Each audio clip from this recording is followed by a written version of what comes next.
Hello everyone, welcome back to my channel again. And आज मैं एक छोटे से राइड के लिए बाहर आया था। तो अभी मैं वापस जा रहा हूँ, मेरा राइड हो गया कंप्लीट। तो मैंने सोचा कि घर जाते टाइम एक व्लॉग बना लिया जाए। एंड मैं जब वापस आ रहा था तो मेरा गोप्रो का जो ऑडियो है, मेरा गोप्रो ऑडियो रिकॉर्ड नहीं कर रहा था। मुझे घर आने के बाद पता चला, पता नहीं क्यों, शायद कुछ प्रॉब्लम हो गया होगा। तो अभी मुझे अलग से रिकॉर्ड करके, अपना ऑडियो रिकॉर्ड करके मुझे वीडियो में डालना पड़ रहा है। तो कोई नहीं, चल जाता है। तो मैं आप लोगों के साथ आज मेरा जो एक्सपीरियंस है अपने बाइक के साथ। You guys know that I have R5 version 3। तो 2 साल होने वाला है। एंड इन 2 सालों में मैंने क्या कुछ फेस किया अपने बाइक के साथ, कैसा मेरा एक्सपीरियंस रहा।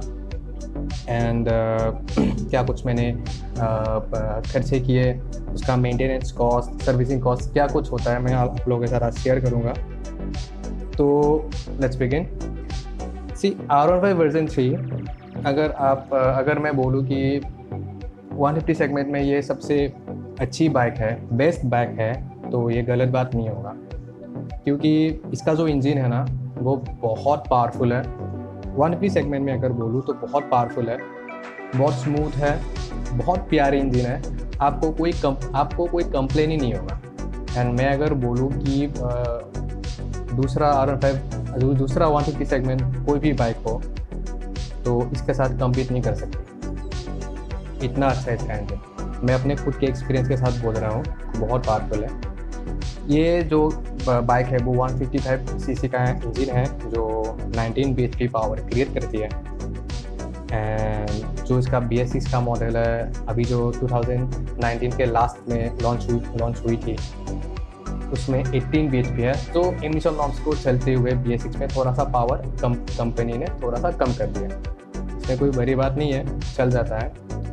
बट बजाज और KTM ने थोड़ा सा भी कॉम्प्रोमाइज़ नहीं किया पावर को लेकर।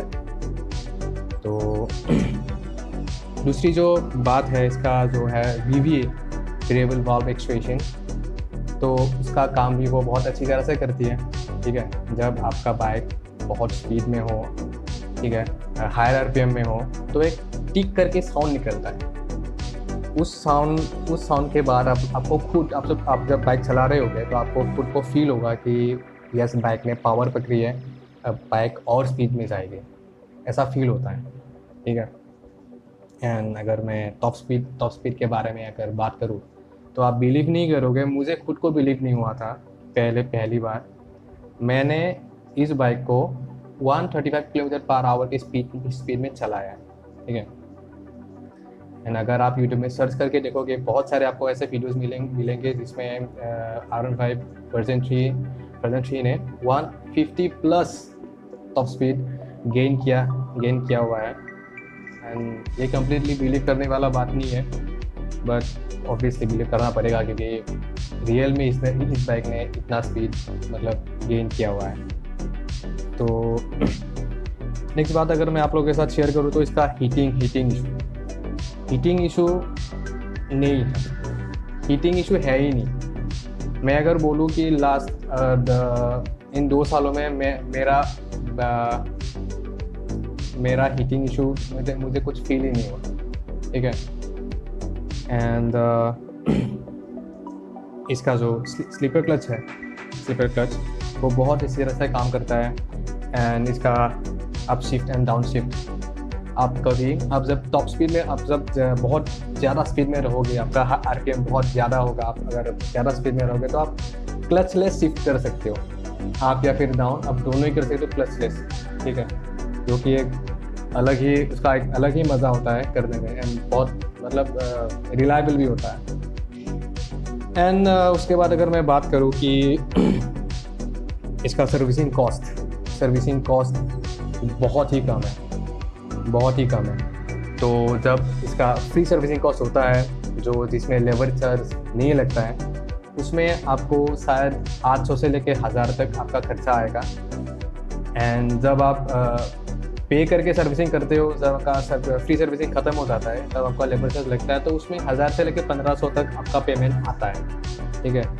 एंड उसमें भी अगर आप कुछ मतलब लगाना चाहते हो, मतलब ब्रेक पैच चेंज करना होता है या फिर चेन लूप करना होता है, फिर इंजन ऑयल चेंज करना होता है, तो उसमें अलग से पैसा ऐड हो जाता है, तो थोड़ा सा बढ़ जाता है। वो मैं एक्सक्लूड कर रहा हूँ क्योंकि वो एक अलग चीज़ है, ठीक है। जो नॉर्मल आपका सर्विसिंग कॉस्ट होता है तो बहुत कम है, एंड इस बाइक में ऐसा सर्विसिंग कॉस्ट तो ऑब्वियसली होगा ही, एंड बहुत ही कम है गाइस, बहुत ज़्यादा भी नहीं है, ठीक है। एंड जो कि ये 150 सेगमेंट में बहुत पावरफुल बाइक है, बहुत ही पावरफुल बाइक है, तो ऑब्वियसली इतना तो होगा ही, ठीक है। एंड इसका जो ergonomic है, सीटिंग पोजीशन या फिर आप हैंडलिंग कह लो, ऑब्वियसली ये एक स्पोर्ट बाइक है। सिटी में आपको आप जब चलाओगे तो आपको थोड़ा सा तकलीफ होगा, आपका हाथ पेन करेगा या फिर बैक पेन करेगा, ठीक है। बट जब आपको प्रैक्टिस हो जाएगा, जब आपको हैबिट हो जाएगा ना, बाद में जाके आपको फील ही नहीं होगा ऐसा कुछ भी, पेन आपको फील ही नहीं होगा। एंड जो कि ये बाइक आपको पावर शो करती है, पावर देती है, आप इस बाइक का पावर फील करते हो ना, तब ये सब दर्द वगैरह आपको फील ही नहीं होता, ये सब कोई कहीं भाग ही जाता है, ठीक है। मैंने जब पहली बार बाइक मतलब शोरूम से लेके अपने घर तक चला के लेके आया था, तो आधे रास्ते में मैं रुक गया था क्योंकि मेरा हाथ इतना पेन कर रहा था, मुझे लग रहा था कि यार फिर क्या खरीद लिया मैंने, यार बाप रे बाप इतना पेन कर रहा है मुझे। एंड बट स्टिल बाद में जाके अभी ये 2 साल हो गया मेरा, अभी मुझे कुछ भी पेन फील नहीं होता है, एंड मैं परफेक्टली बाइक चला सकता हूँ, ठीक है। एंड इसका सीटिंग पोजीशन आप लोग पता है स्पोर्टी है, तो फिर पावर आपको फुल पावर आपको फील होता है। आप ऐसा नहीं होता है कि इंजन तो ऑब्वियसली इसका बहुत स्मूथ है, कोई स्ट्रेस नहीं लेती इंजन, परफेक्टली इसका काम करता है, कोई स्ट्रेस नहीं लेती, एंड इसीलिए आपको इसका पावर फील होता है, जो रॉ पावर है फील होता है। एंड 19 bhp कोई कम पावर नहीं है गाइस, बहुत ज़्यादा पावर है, बहुत ही ज़्यादा पावर है, एंड 150 सेगमेंट में बहुत ही ज़्यादा पावर है। एंड इसका टॉप स्पीड आप देख सकते हो कि 150 प्लस तक गई है। एंड मैं लेके नहीं गया क्योंकि मेरे यहाँ पर उतना मतलब जगह है नहीं कि इतना टॉप स्पीड तक लेके जाऊँ, बट मैं भी 135 किलोमीटर पर आवर तक लेके गया था, तो मुझे तो खुद को बिलीव हो गया, ठीक है। बहुत अच्छा है, एंड ऑब्वियसली आप पावर इसका फील करोगे, ठीक है। एंड अगर मैं निगेटिव पॉइंट्स के बारे में कुछ बात करूँ तो मुझे लगता है कि निगेटिव पॉइंट्स है ही नहीं, बहुत कम ही है। बट मैंने जो बाइक लिया था उसमें ABS नहीं आता था, क्योंकि वो BS4 था, अभी भी है, जो है बाइक मेरे पास है, तो उसमें भी ABS नहीं था। तो बट ABS ना भी हो तब भी मुझे कोई प्रॉब्लम नहीं था, क्योंकि मुझे बाइक का एक्सपीरियंस बहुत पहले से ही था, एंड ब्रेकिंग वगैरह का एक्सपीरियंस मुझे बहुत अच्छे रहा है। एंड एंड एक्सपीरियंस के ऊपर भी डिपेंड करता है कि आपका एक्सपीरियंस कितना है, ठीक है।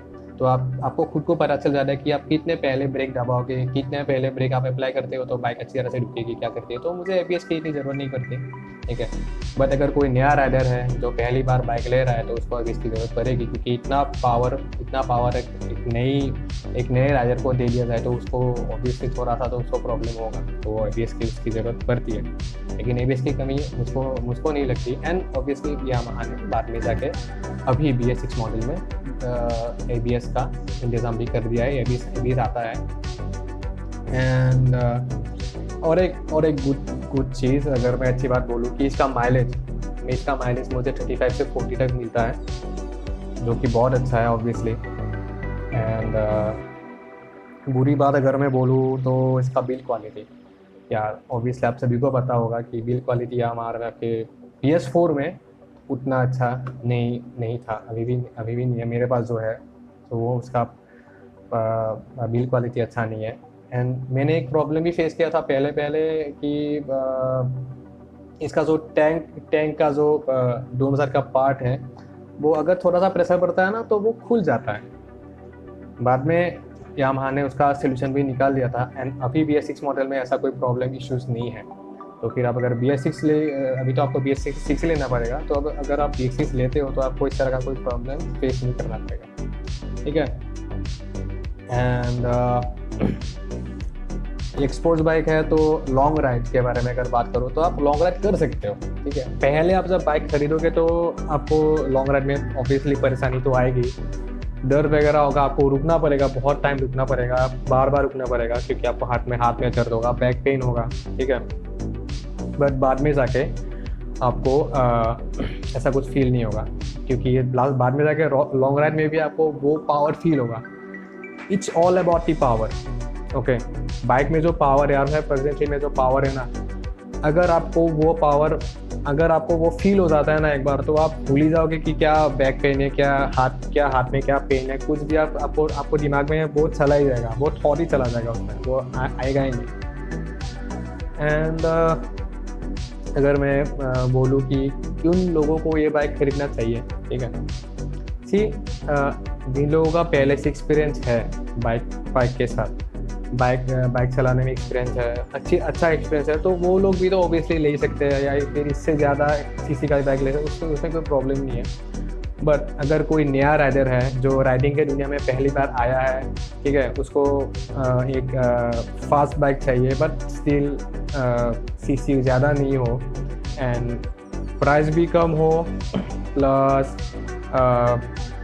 सर्विसिंग कॉस्ट भी, मेंटेनेंस कॉस्ट भी बहुत कम हो, एंड उसको फास्ट बाइक चाहिए, तो फिर you should go for the R15 version 3 obviously, क्योंकि उसमें वो power it's all about the power, तो पावर वो फील करेगा, तो फिर इसको अच्छा लगेगा। एंड अभी BS6 मॉडल में तो बहुत सारे सेफ्टी फीचर्स भी आ चुके हैं, ठीक है।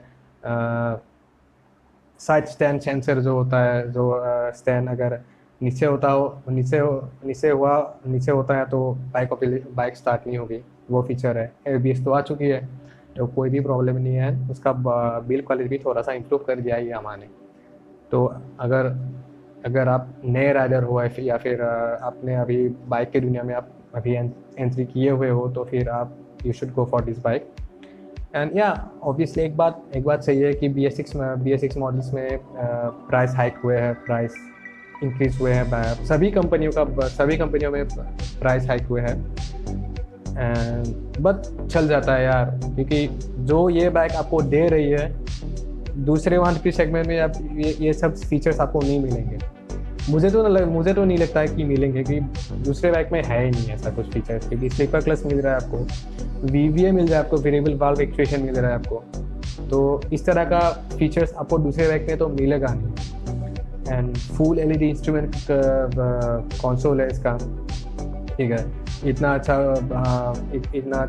मतलब इंजन है इसका, तो इस प्राइस रेंज में आपको इस तरह का बाइक आपको विथ सो मेनी फीचर्स आपको नहीं मिलेगा कोई दूसरा बाइक। तो फिर you should go, if you want then you should go and get this bike. बहुत अच्छी बाइक है। अगर मैं अपने एक्सपीरियंस के बारे में बोलूँ तो फिर मुझे कोई प्रॉब्लम अभी तक फेस नहीं हुआ, एक भी प्रॉब्लम मैंने फेस नहीं किया। एंड मेरा खर्चा जो है, मुझे ज़्यादा खर्चा हुआ नहीं, अभी तक तो नहीं हुआ। एंड आई नो बाद में जाके भी ज़्यादा खर्चा मुझे करना नहीं पड़ेगा। एंड अगर आप टाइम टू टाइम बाइक का मेंटेनेंस करते रहो, चेन लूप करते रहो, इंजन ऑयल चेंज करते रहो, एंड जो ब्रेक्स वगैरह ये सब है, जो भी है मेंटेनेंस का काम, अगर आप टाइम टू टाइम करते रहो, तो फिर आपका बाइक आपको कभी भी कोई प्रॉब्लम नहीं लगेगी। या फिर ये चीज़ नॉट ओनली इन R15, अगर आप दूसरे बाइक के बारे में बात कर लो तो फिर वो बाइक भी आपको प्रॉब्लम नहीं करते, ठीक है। तो R15 भी आपको प्रॉब्लम नहीं देगी। सो बेस्ट बाइक है, ठीक है। अगर आप नए राइडर हो तो आपको लेना चाहिए बाइक। अगर आप लेने के बारे में सोच रहे हो तो फिर आपको जाके लेना चाहिए। And I guess that's it. And मुझे कोई प्रॉब्लम आज तक फील नहीं हुआ, तो मैं तो बस यही कहूँगा कि ये बहुत अच्छी बाइक है, बेस्ट बाइक है, बहुत प्यारी बाइक है, इसका इंजन बहुत प्यारा है। I am just in love with this bike. And मैं रिकमेंड करूँगा, क्योंकि लोगों को अगर चाहिए होता है तो आप जाके ले सकते हो। एंड और एक बात आप लोगों के साथ मुझे शेयर करना था कि मैंने अपना जो माइक एडाप्टर है, जो GoPro का खुद का एडाप्टर आता है माइक का, तो वो मैंने ऑर्डर कर लिया है। जब भी वो आएगा, अभी तो लॉकडाउन है, लॉकडाउन का टाइम चल रहा है, तो फिर थोड़ा सा टाइम लग सकता है मे बी, बट जब भी आएगा मैं आप लोगों के साथ उसका अनबॉक्सिंग वीडियो भी शेयर करूँगा। एंड बहुत जल्दी मेरा जो माइक का प्रॉब्लम है, जो मतलब ऑडियो का प्रॉब्लम है, वो बहुत जल्दी सॉल्व होने वाला है। एंड आई होप थोड़ा जल्दी आ जाए वो, क्योंकि मुझे ब्लॉग वगैरह बनाना पड़ता है। एंड आज तो पता नहीं क्यों किस लिए मेरा वो गोप्रो ऑडियो रिकॉर्ड नहीं कर रहा था, सिर्फ वीडियो रिकॉर्ड किया उसने, बट ऑडियो रिकॉर्ड नहीं किया। मुझे पता नहीं क्यों, मतलब बट अभी ऐसे करना पड़ रहा है, बट ये भी कोई बुरा चीज़ नहीं है, फाइन। तो बस इतना ही दोस्तों आज के लिए, बस आज की टॉपिक के बस इतना ही। 2 साल का मैंने एक्सपीरियंस आप लोगों के साथ शेयर कर दिया। अगर आपको ये वीडियो अगर अच्छा लगा हो तो इसको आप लाइक कर देना एंड शेयर ज़रूर करना, क्योंकि बहुत सारे नए राइडर्स अभी आने वाले हैं, आ रहे हैं, बहुत बाहर निकल के आ रहे हैं। एंड उन लोगों को ज़रूरी होता है कि ये सब बात उन लोगों के साथ, उन लोगों के पास पहुँचे, ठीक है, जब वो बाइक खरीदने जाए, ठीक है। And subscribe to my channel, ठीक है, सब्सक्राइब की बहुत ज़रूरत है, सब्सक्राइब करो आप लोग प्लीज़। एंड अगर कोई सजेशन हो, अगर कोई क्वेश्चंस हो, तो आप इस वीडियो को लेकर अगर कोई क्वेश्चंस हो तो आप जाके कमेंट कर सकते हो, मैं ट्राई करूँगा। ट्राई क्या, मैं रिप्लाई कर ही दूंगा, क्योंकि ज़्यादा तो है नहीं लोग, तो ज़्यादा कमेंट्स भी नहीं आते हैं, तो फाइन, मैं सबको रिप्लाई कर दूंगा। अगर कोई क्वेश्चन हो तो आप कमेंट कर सकते हो। And that's it for today guys, and thank you for watching. I'll see you guys in the next one. Oh, and yes, don't forget to press the bell icon so that you never miss any of my updates. And okay then, bye bye.